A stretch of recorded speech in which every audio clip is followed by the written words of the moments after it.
Pour moi, la culture hip-hop, c'est la base, c'est la vie, tu vois?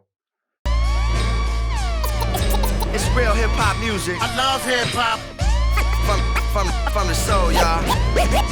Hip hop. It's real hip hop music. Yeah. Hip hop.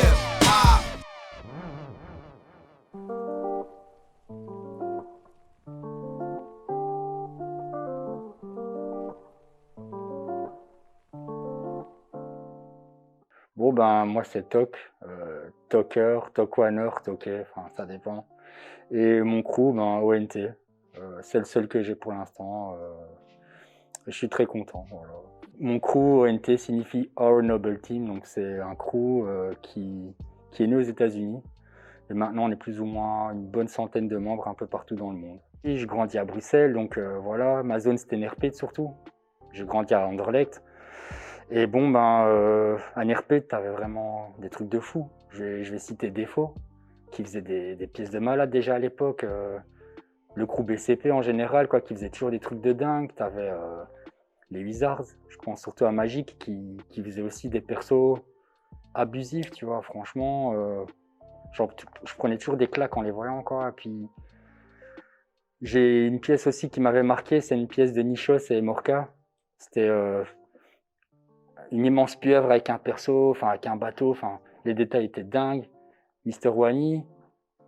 Donc ouais, franchement, ça bougeait énormément. T'avais des mecs de toute l'Europe qui venaient à Nerpet, donc forcément, ça m'a énormément inspiré, quoi. Aujourd'hui, actuellement, ben, c'est les gens qui sont autour de moi.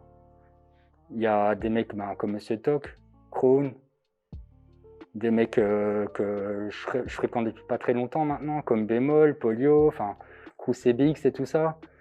J'ai beaucoup d'affinités avec ces gens-là. Aujourd'hui, c'est vraiment des sauces. Et ben, quand on peut ensemble, tu vois, ils n'hésitent pas à venir me donner un petit conseil, un petit truc, tu vois.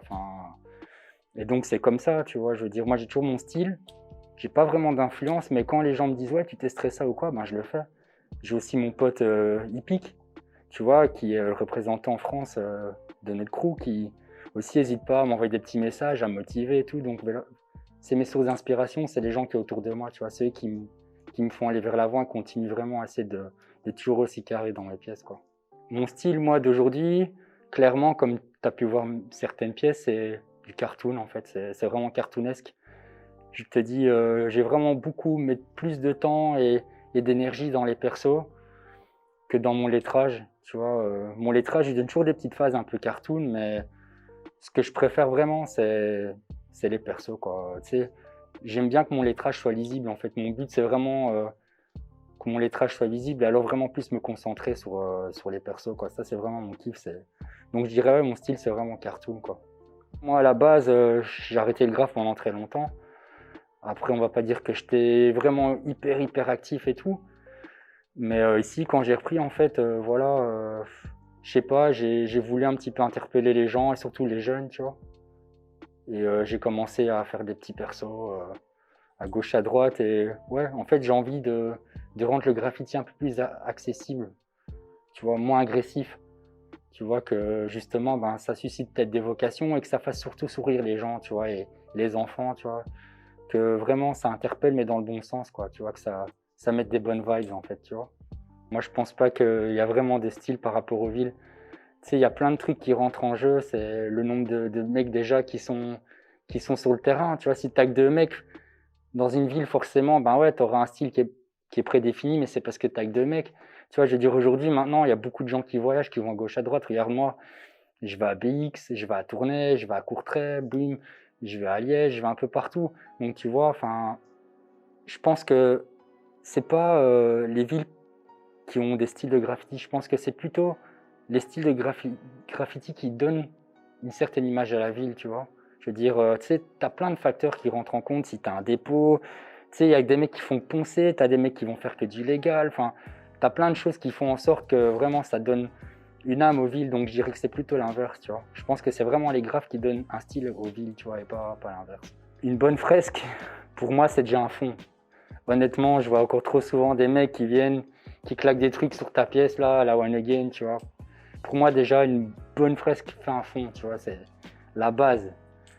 Après, ça dépend aussi, moi, ce que j'aime bien quand on est en équipe, surtout, c'est ben voilà, tu vois, on plante un décor, on plante un thème, un petit code couleur et tout, bim, tu vois, carré. Ça, pour moi, c'est une bonne fresque, tu vois. Même quand je suis en solo, tu as vu, je claque toujours un petit perso. C'est rare que j'ai qu'un lettrage simple. Je trouve que c'est ça, tu vas voir des couleurs chaudes, des couleurs froides, tu vois, un beau petit fond, quelque chose de propre, quoi, carré, tu vois. Pour moi, c'est ça. Et une bonne fresque aussi, avant tout, pour moi, c'est passer un bon moment, tu vois, être avec les potes, bien chiller, un peu de son, des bonnes vibes et, tu vois, rentrer content des connexions et d'avoir fait une belle pièce, quoi, voilà. Je sais pas si on parle d'évolution du graffiti ou de régression, j'en sais rien. Après, tu vois, comment t'expliquer? Il y a plein de choses qui rentrent aussi en compte, tu vois. Je veux dire, avant, tu n'avais pas tous les réseaux sociaux. Quand tu voulais voir du graphe, tu devais bouger ton cul, tu devais sortir, tu devais aller voir. Tu sais, quand tu tapais du roulant, il fallait attendre et tout. Tu vois, je veux dire, maintenant, Internet a rendu beaucoup de choses accessibles. Après, je dis pas que c'est mal, tu vois. Moi, je suis content que mes pièces soient vues à gauche, à droite, tu vois, dans le monde et tout. J'aurais certainement pas été dans mon crew aussi, j'aurais pas fait des connexions, etc. Tu sais. Donc, honnêtement, ça a beaucoup d'avantages, mais ça a pas mal d'inconvénients. Et après, comme je te dis, tu as plein de choses aussi. Tu as beaucoup de gens qui font du digital aussi, qui n'ont jamais touché un mur, qui vont faire tout sur tablette et tout.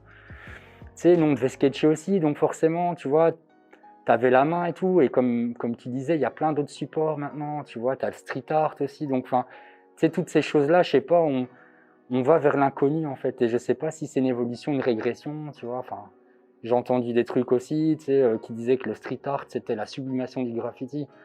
Je suis pas vraiment d'accord avec ça. Je pense que, après, dans la rue, je pense qu'il y a de la place pour tout le monde. Mais quand tu regardes déjà même au niveau du graphe, entre nous, entre graffeurs, on sait déjà pas définir vraiment le vrai sens du mot graffiti. Tu as des mecs puristes qui vont dire que c'est que taper du train. Tu as des mecs qui vont dire que c'est le vrai vandale, c'est ça le graphe.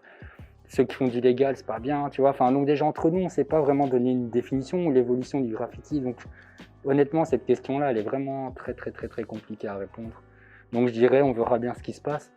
Moi, je reste comme je suis, je continue à faire mon petit bout de chemin et puis ben, l'évolution, on verra ce que ça donne. Hein. Je pense que le mouvement hip-hop, il a plein de choses à apporter dans les maisons de jeunes. Je pense que je peux te donner 20 000 raisons, comme je disais dans mon petit texte, je peux te donner 20 000 raisons pour te dire que c'est nécessaire. Je dirais même que c'est vital pour les maisons de jeunes, tu vois. Tu as tellement de discipline dans notre mouvement que tu peux vraiment partir sur plein de choses, tu vois. Si tu veux faire un petit atelier break, et ben voilà, tu vois, t'as les mouvements, tu vois, c'est bon pour la santé, machin. Tu fais un atelier écriture, ben le mec il doit commencer à aligner quelques mots, il va devoir chercher, tu vois, des rimes. Tu vas avoir le sens du rythme. Voilà, tu dois un petit peu découvrir la langue française. Tu dois un petit peu te dépasser, avoir un peu de confiance en soi, parce que tu dois t'exprimer devant les autres et tout. Au niveau du graphe, ben tu vois, tu as un travail collectif, l'imagination, tu vois, le fait de décorer des pièces, etc. Donc, c'est toutes des choses qui mettent les jeunes, tu vois, en valeur et qui leur donnent un petit peu de confiance en soi. Ça les fait aller de l'avant. Moi, je pense que vraiment, le mouvement hip-hop, c'est vraiment bénéfique et c'est plus que vital dans les maisons de jeunes parce que ça te permet de faire plein de choses avec les jeunes. Et à la base, il ne faut pas oublier que le mouvement hip-hop, c'est un mouvement de paix, c'est quelque chose de bien. Tu vois, contrairement à ce que les gens peuvent penser. Je pense que vraiment, ça peut vraiment susciter beaucoup de vocations aussi et je pense que ça permet aux jeunes d'un petit peu se libérer de pas mal de choses qu'ils ont en eux, surtout ces temps-ci, quoi. Une petite anecdote, j'étais parti à Gand, il y a la rue du graffiti, tu vois, la rue qui est connue, la Beauregard-Straat, je crois que ça s'appelle. Et j'étais parti là faire une petite fresque et tout, c'était un mercredi après-midi, posé, t'avais des mecs à côté de moi, je me rappellerai toujours, ils avaient fait une espèce d'araignée avec un petit ombrage et tout. Moi, j'étais occupé à faire ma pièce au calme, les mecs, ils se cassent, tu vois, on se check, ils partent. Et je sais pas, j'étais occupé, et je vois une petite vieille, tu sais, en petit tailleur et tout, son petit sac, tranquille.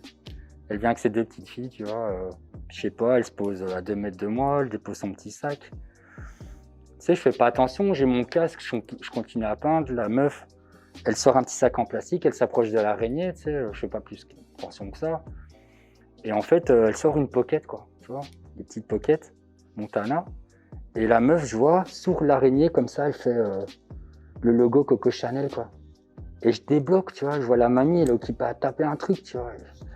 Je dis, madame, c'est pas bien et tout. Tu sais, elle parle en néerlandais et tout. Je lui parle en néerlandais. Je dis, madame, c'est pas bien ce que vous faites. Elle dit, ouais, non, c'est juste pour montrer aux filles, machin.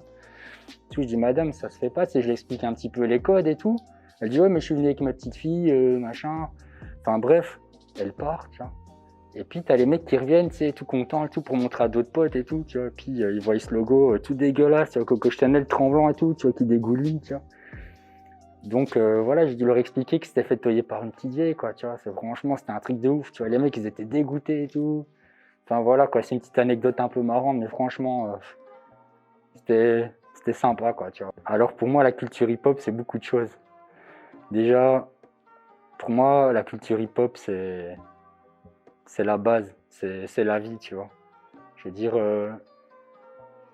moi, la culture hip-hop, je me suis vraiment construit autour d'elle. Et je pense pas que je serais là occupé à te parler si jamais j'aurais pas eu le mouvement hip-hop et la culture surtout dans ma vie. Tu sais, j'avais 10 ans, plein de problèmes et tout, et j'ai découvert le mouvement hip-hop. Je me suis fait happer en fait, tu vois. Ça a été une délivrance, tu vois. J'avais plein de problèmes et tout, enfin, les parents, séparation, beaucoup de soucis, tu vois, vraiment. Et ça a été une délivrance en fait. Le mouvement hip-hop, il m'a happé. J'ai touché à tout. Je t'ai dit, j'ai commencé. Il y avait un petit crew qui s'appelait le Fuck You Crew, tu vois. On a commencé à tout faire en même temps, du break, machin, du scratch, du beatbox, MC, taguer, enfin tout, vraiment. On a tout commencé en même temps et j'en ai pris plein les yeux. Et honnêtement, le mouvement hip-hop et la culture hip-hop, ben, ça m'a mis des guides en fait dans ma vie, tu vois.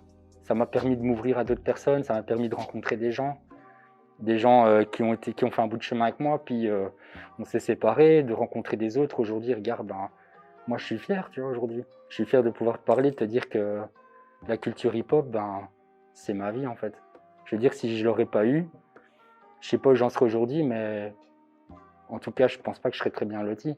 Et le fait de pouvoir aujourd'hui être là et de représenter, tu vois, et de justement pouvoir transmettre mes talents, on va dire, à d'autres petits jeunes et tout, et de susciter des vocations, de continuer à le représenter, pour moi, c'est une fierté. Tu vois, le hip-hop, c'est un mode de vie, c'est une religion, c'est tout, en fait. Le hip-hop, c'est une culture à part entière, tu vois, c'est toute une vie. Donc voilà, moi, je suis fier, honnêtement, et le hip-hop, pour moi, c'est la vie, et je pourrais jamais m'en séparer.